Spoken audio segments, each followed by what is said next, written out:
Yeah. You cannot walk into an emergency room with an addict sitting there with the mindset going in of, another addict. But that happens. All the time.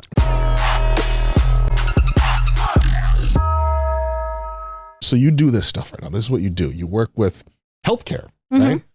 How important has your personal journey been with what you do? I mean, what a perfect sector to get into, public health, Mm-hmm. right? How important has what you've been through been able to translate into all those other social determinants of health that you see? Because again, it's a systemic thing. It starts on a very, very macro level. Mm-hmm. So like being affected in certain ways by health, obviously I feel like just naturally drives people to want to help other people. Yes. Can you tell us about that? Yeah, absolutely. So,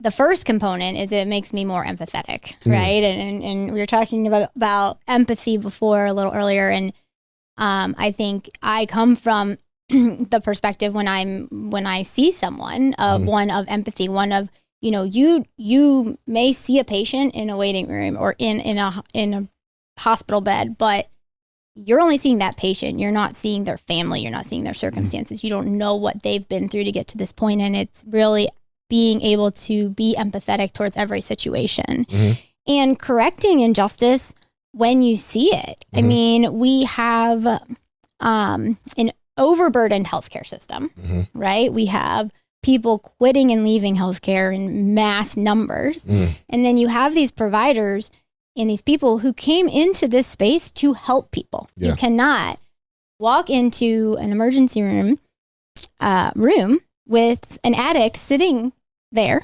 right? For whatever reason. Are they there because they overdosed? Are they there because they're in a mental health crisis, right? Are they there because they crashed their car? Like, you can't go in there with the mindset going in of, another addict. But that happens. All the time. Every time. Every day. Time.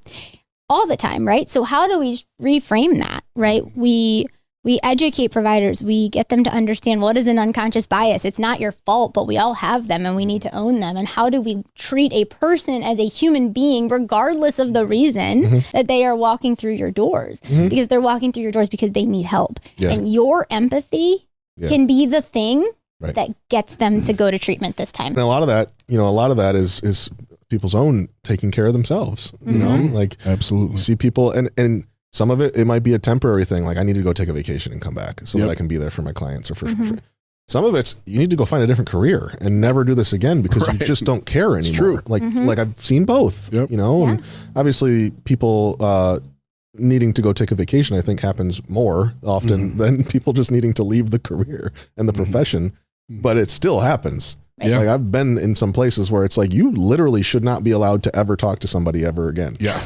Ever. Yeah. Like there's nothing that you made me want to go do things worse.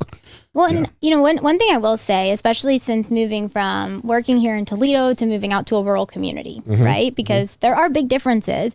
But watching over the last 10 years here in our local community, is that there is a cohesive thought that people need help. Yeah. Right? That there is people recognize, everybody recognizes that this is an issue and people need help. But how it translates out to individuals may not always be the best.